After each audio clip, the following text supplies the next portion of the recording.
Here is the quiet truth about a great logo: it does not look perfect by luck. It was built that way on purpose. One Skillshare class hands over the construction method, taught by a designer with more than 10 years of marks behind him.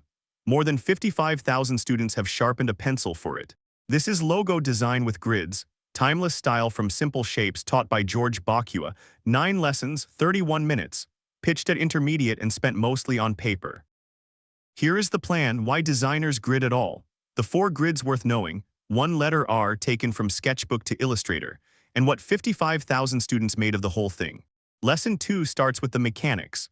A grid arranges your elements in a more structured manner, and in logo design those elements are simply lines, circles, and ellipses. Loose shapes become an arrangement, and the viewer understands the mark instantly, which is the job. Underneath that sits the premise of the class. Geometric shapes, the circle, the triangle, the spiral, carry an innate feeling of perfection. Build a mark from perfect components correctly and the mark inherits it. There is a side effect, and he warns you about it. Once you become fluent in gridding, you start noticing grids everywhere. A curse or a blessing? He says that part is entirely up to you, and he is not joking. So Chapter 2, who is teaching? George Bokhua, a graphic designer and illustrator from the country of Georgia with over 10 years in logo design. This class exists because students of his previous one kept asking one question: how do you grid properly? So he stopped by the Skillshare office in New York and answered it at length. Every claim in the class opens his own sketchbook. His marks, with the grids laid back over the top at full size. And here is the detail that earns your trust. One of those marks has an angle that sits slightly off. He leaves it up on screen, grids it, and walks you through the correction step by step. Few classes show you that. Chapter 3, the contents. Inside, it is 31 minutes across 9 lessons. 3 of them set up the theory and the grid types. 2 of them put a pencil in your hand. The rest is the build itself and then a short wrap-up. A tight, unpadded half-hour. The running order is the smart part. Nothing stays abstract for long.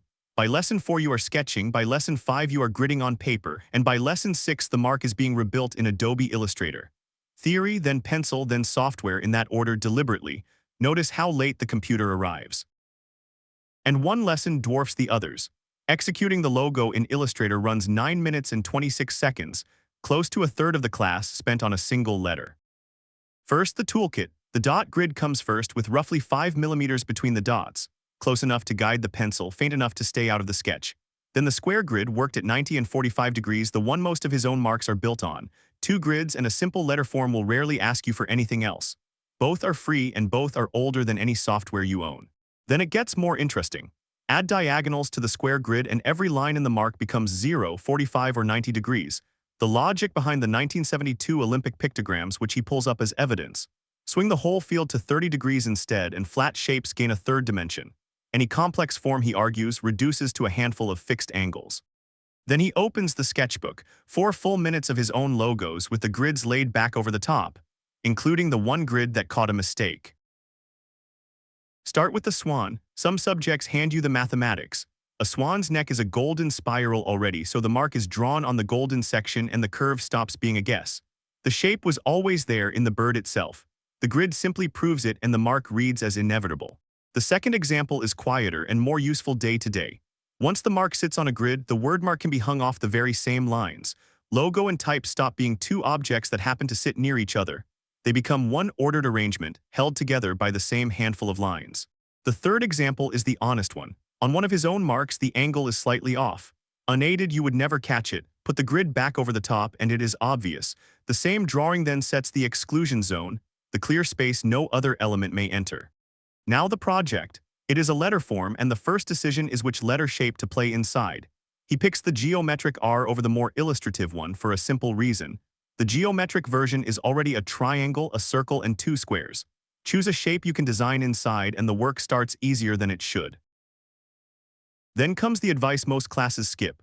5 or 6 full pages, 40 to 50 different directions, phone off in 2 or 3 uninterrupted hours because it takes half an hour just to get into the design. His reasoning is refreshingly honest.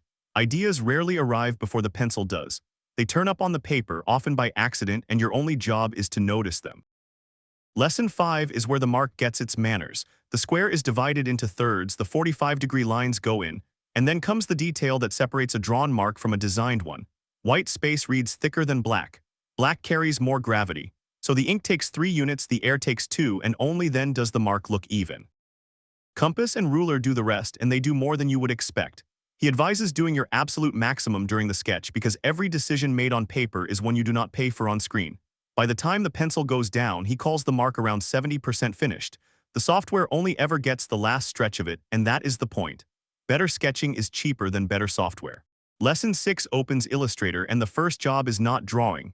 The grid is rebuilt on screen, 15 divisions across, with the sketch placed underneath it. From there, every circle and every line is snapped to a grid point, rather than eyeballed into position. The check comes next. Outline view strips the fills away so an unclosed path has nowhere to hide. Then the color goes in and tells the truth. The round strokes and the diagonal ones do not match in weight. So he goes back several steps and redraws them on camera. The finishing touches are small and smart. White reversed out of black because negative space is easiest to judge there. A gray shadow at about 30% for the folding effect, then 10 minutes away from it, and if nothing bothers him, it is done. Now the verdict. So, does it deliver? 90% of students said the class met or exceeded their expectations. 38% said it exceeded them outright. On the most liked board, clarity of instruction takes the top tag with 428 votes. Helpful example sits 9 votes behind it. Actionable steps, organization, and audio quality follow. An engaging teacher brings up the rear at 270. Which is a fair portrait of the class. Nobody is calling it entertaining. They are calling it clear, well demonstrated, and immediately usable, which is exactly what a construction method should be, which leaves one last question. So who is it for? Designers whose marks look almost right. The grid finds the inconsistency your eye keeps forgiving. Illustrator beginners because most of this class happens on paper, and founders drawing their own logo who need a method they can repeat. If you want naming or brand strategy, skip it. Because underneath the dot grids, the diagonals, and the golden spiral, the class keeps making a larger promise. When he says out loud in Lesson 1, "Grid your design, then your life," it is half a joke and it is also the real argument.